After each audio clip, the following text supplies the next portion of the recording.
محترم ناظرین، شبینہ تراویح کے سلسلے میں بہت سارے لوگ سوال کر رہے تھے۔ آئیے مکمل قرآن جو ایک رات میں سناتے ہیں ان کو شبینہ کہا جاتا ہے۔ شبینہ پڑھنا کیسا ہے، آئیے مفصل سنتے ہیں۔ سوال: شبینہ کا کیا حکم ہے؟ آئیے بیرونی ٹرن کا پہلے فتویٰ دیکھتے ہیں، اس کے بعد دارالعلوم دیوبند کے فتویٰ ہم سماعت فرمائیں گے۔ شبینہ کی جواز کی کچھ شرائط ہیں۔ نمبر 1، سب سے بنیادی شرط یہ ہے کہ شبینہ نوافل کے بجائے تراویح میں پڑھیں، اور اگر نوافل میں پڑھے تو باقاعدہ جماعت نہ ہو، یعنی 2 یا 3 سے زائد مقتدی نہ ہو، کیونکہ اگر مقتدی 3 سے زائد ہوئے تو یہ تداعی کے ساتھ نوافل کی جماعت ہوگی جو کہ مکروہ تحریمی ہے۔ نیز اگر نماز تراویح میں شبینہ پڑھا جائے تو اس میں بھی مندرجہ ذیل شرائط کا خیال رکھنا لازم اور ضروری ہے۔ نمبر 2، قرآن پاک کو ترتیل کے ساتھ پڑھا جائے۔ نمبر 3، نام و نمود ریاکاری مقصود نہ ہو۔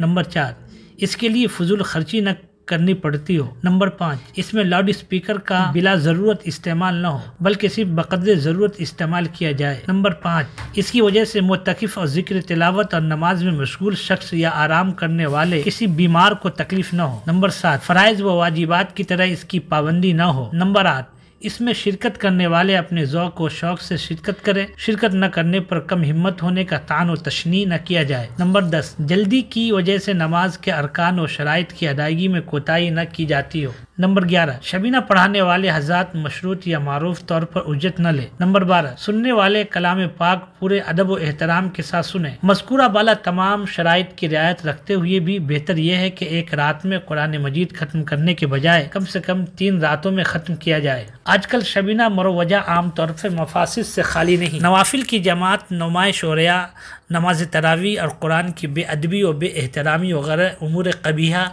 شبینہ کے جزو لازم ہو گئے ہیں۔ عموماً حفاظ آداب و اصول کی تجوید کی رعایت نہ رکھتے ہوئے اس قدر تیزی پڑھتے ہیں کہ بہت سے حروف کٹ کر ایک رکعت میں 20 لہن جلی تجوید کی بڑی غلطیاں ہوتی ہے۔ نیز ایسے اوقات جو کچھ پڑھا جاتا ہے وہ مقتدیوں کے کچھ سمجھ میں نہیں آتا کیا پڑھا۔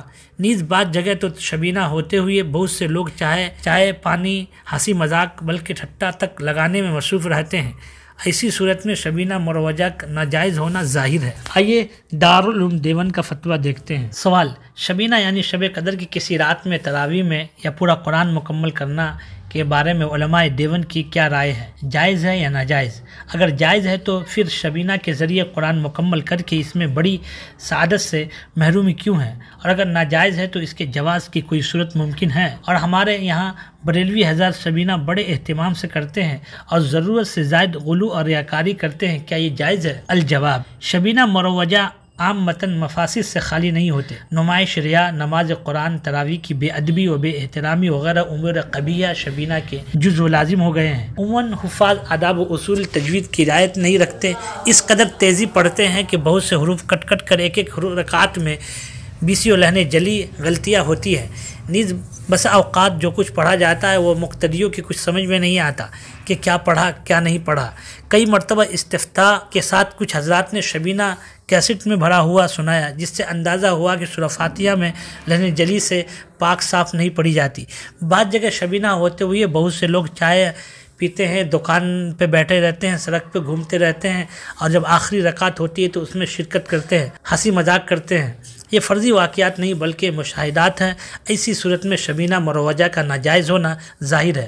غلو اور ریاکاری سب عدم جواز ہے، اور ان کے ساتھ نمبر 1 کے تحت ذکر کردہ مفاسد کو بھی شامل کر لے تو ناجائز ہونا ظاہر ہے۔ رہا بریلوی حضرات کا معاملہ، آپ ان سے نہ الجھیں، اپنے اور اپنے یہاں ہر عمل مطابق سنت و موافق حکم شریعت مطہرہ ہے، ان کی فکر نہ کریں۔